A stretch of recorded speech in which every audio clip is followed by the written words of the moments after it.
Assalamualaikum warahmatullahi wabarakatuh.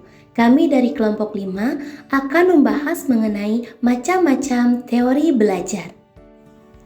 Materi tersebut akan disampaikan oleh Dewi Sinta Pangaribuan, Indri Lestari, Nadia Sunarti, dan Nurul Iza Ma'rifani.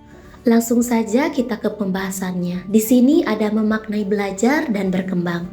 Menurut Kamus Besar Bahasa Indonesia, belajar merupakan sebuah proses pemerolehan kepandaian atau ilmu. Selain itu, belajar juga didefinisikan sebagai perubahan tingkah laku atau tanggapan yang diperoleh dari pengalaman. Kemudian ada teori belajar. Teori belajar adalah sekumpulan konsep-konsep dan prinsip-prinsip belajar yang bersifat teoritis dan telah teruji kebenarannya melalui eksperimen yang dilakukan oleh para ahli. Teori pembelajaran sangat menentukan bagaimana proses pembelajaran akan terjadi. Selanjutnya ada teori belajar behavioristik. Teori belajar behavioristik adalah teori belajar yang berfokus pada perubahan perilaku peserta didik sebagai hasil dari proses pembelajaran. Menurut teori ini, perubahan perilaku peserta didik disebabkan oleh adanya interaksi antara stimulus dan respon. Ciri-ciri teori belajar behavioristik adalah yang pertama, mementingkan pengaruh lingkungan, kedua, mementingkan bagian-bagian atau elementalistik, yang ketiga, mementingkan peranan aksi, yang keempat, mengutamakan mekanisme terbentuknya hasil belajar melalui prosedur stimulus respon, yang kelima, mementingkan peranan kemampuan yang sudah terbentuk sebelumnya, yang keenam, mementingkan pembentukan kebiasaan melalui latihan dan pengulangan. Yang ketujuh, memunculkan perilaku yang diinginkan sebagai hasil dari proses belajar. Kelebihan dan kekurangan teori behavioristik. Kelebihannya adalah mampu menumbuhkan kebiasaan para guru untuk bersikap jeli dan peka terhadap situasi dan kondisi belajar. Kemudian, mampu membentuk suatu perilaku yang diinginkan dengan pengkondisian yang dilakukan. Kemudian, mampu mengoptimalkan bakat dan kecerdasan peserta didik. Kemudian, mampu menghasilkan suatu perilaku yang bersifat konsisten terhadap bidang tertentu. Kemudian, mampu mengganti stimulus yang satu dengan stimulus yang lainnya, dan seterusnya sampai respon yang diinginkan muncul. Kemudian, mampu membantu guru mengembangkan keterampilan belajar peserta didik. Kemudian, dapat diterapkan untuk anak yang masih membutuhkan dominasi peran orang dewasa. Adapun kekurangannya adalah cenderung membatasi kreativitas, produktivitas, dan imajinasi peserta didik. Kemudian, bersifat teacher center atau hanya berpusat pada guru. Kemudian, membuat pembelajaran menjadi cenderung monoton. Kemudian, masih menggunakan hukuman dan penghargaan untuk membentuk perilaku peserta didik.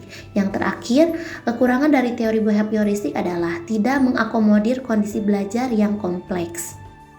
Tokoh-tokoh dalam teori behavioristik. Ada teori belajar koneksionisme dengan tokoh Edward Lee Thorndike.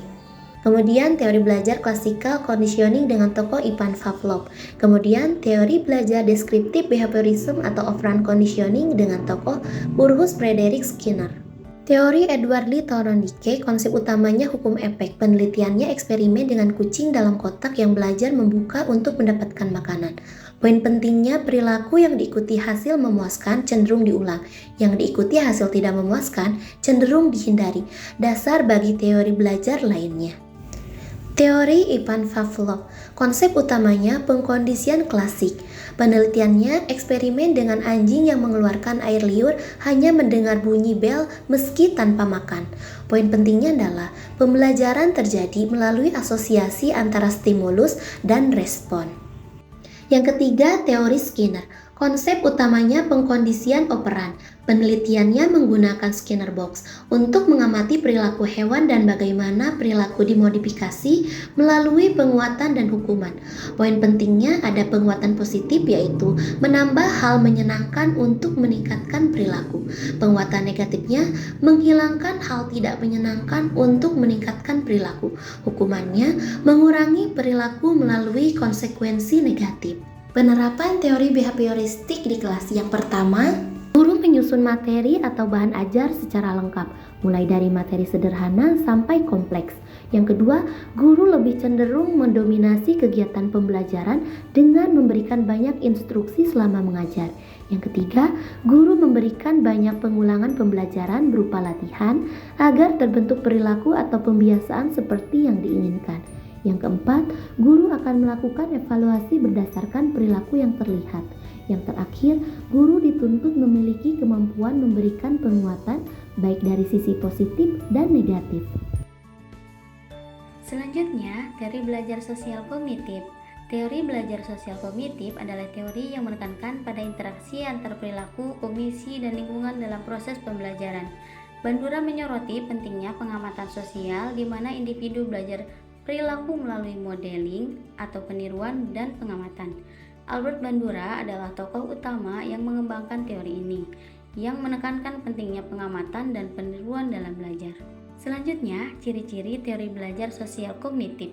Pertama, fokus utama pembelajaran adalah pengamatan dan peniruan.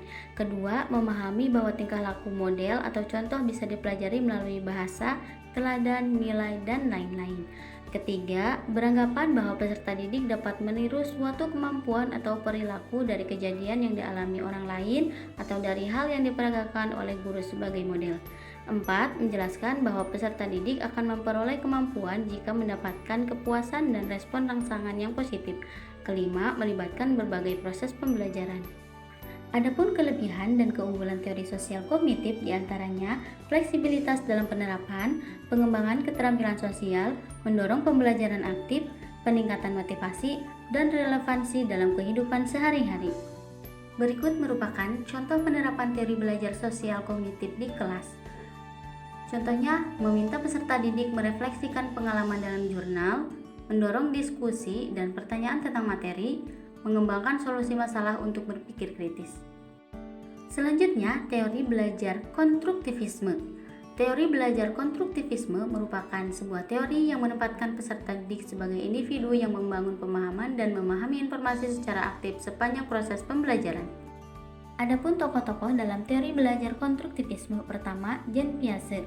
Menurut Jean Piaget bahwa pengetahuan berkembang melalui pengalaman, melalui proses organisasi informasi dan adaptasi. Kedua, Lev Vygotsky. Lev Vygotsky menekankan pentingnya peran interaksi sosial bagi perkembangan belajar peserta didik. Adapun kelebihan dan kekurangan teori konstruktivisme.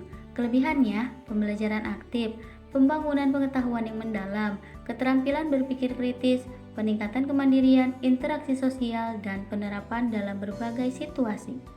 Adapun kekurangannya, waktu dan sumber daya, kesulitan dalam penilaian, variasi dalam kemampuan siswa, keterbatasan materi, tantangan untuk guru, dan potensi kebingungan. Selanjutnya, teori belajar humanistik. Teori belajar humanistik bertujuan untuk menghasilkan hal baik bagi kemanusiaan supaya bisa mencapai aktualisasi diri dan membuat individu mampu mengenali dirinya sendiri. Teori belajar humanistik berfokus pada pengembangan individu untuk mencapai aktualisasi diri dan pemahaman diri. Pendekatan ini menekankan pentingnya self-regulated learning dan keterlibatan emosional dalam pembelajaran. Adapun ciri-ciri teori belajar humanistik, pertama, fokus pada aktualisasi diri. Kedua, menekankan proses pembelajaran. Ketiga, melibatkan aspek kognitif dan afektif. Keempat, memprioritaskan pemahaman dan pengetahuan. Kelima, menghargai perilaku individu. Berikut merupakan contoh penerapan teori belajar humanistik di kelas. Contohnya, pada awal kegiatan belajar, guru mengidentifikasi kemampuan peserta didik dengan melakukan pengamatan atau penilaian awal. Kemudian, guru mendorong peserta didik untuk memahami makna dari pengalaman dalam proses belajar. Kemudian, guru menyediakan fasilitas dan sumber belajar, baik buku, media visual, maupun audio untuk memenuhi kebutuhan peserta didik yang beragam. Adapun tokoh-tokoh dalam teori belajar humanistik diantaranya teori belajar tentang hierarki kebutuhan manusia oleh Abraham Maslow, kemudian teori belajar berdasarkan kepribadian manusia oleh Carl Rogers, kemudian teori belajar kontrol teori berdasarkan William Glasser. Teori perkembangan. Perkembangan merupakan proses perubahan dalam pertumbuhan pada suatu waktu sebagai fungsi kematangan dan interaksi dengan lingkungannya.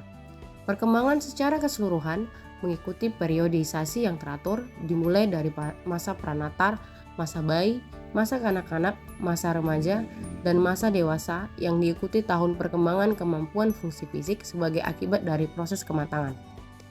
Isu perkembangan yang paling penting untuk dipelajari adalah perkembangan anak meliputi nature-nurture, continuity and discontinuity, serta early and later experience. Isu perkembangan. Yang pertama itu isu nature merujuk pada warisan biologis, sedangkan isu nurture merujuk pada pengaruh lingkungan individu. Selanjutnya isu continuity and discontinuity berfokus pada kemampuan anak yang berkembang secara berangsur-angsur atau justru bertahap. Yang ketiga, isu early and later experience. Isu perkembangan ini adalah faktor utama dari perkembangan anak, terutama dalam masa pertumbuhan. Perkembangan fisik. Perkembangan fisik masa sebelum lahir merupakan pertumbuhan dan perkembangan individu yang sangat kompleks, karena pada masa ini adalah awal terbentuknya organ-organ tubuh dan tersusunnya jaringan syaraf manusia. Pertumbuhan fisik individu berlangsung sampai pada masa dewasa yang secara langsung maupun tidak langsung akan mempengaruhi perilaku individu. Perkembangan fisik masa bayi. Kematangan fisik pada masa bayi terlebih dahulu pada bagian kepala dan berlanjut pada bagian tubuh lainnya. Perkembangan fisik masa kanak-kanak. Perkembangan fisik masa kanak-kanak merupakan kelanjutan dari perkembangan awal anak-anak. Perkembangan ini berlangsung dari usia 6 tahun saat individu mulai masuk sekolah dasar. Perkembangan fisik masa dewasa.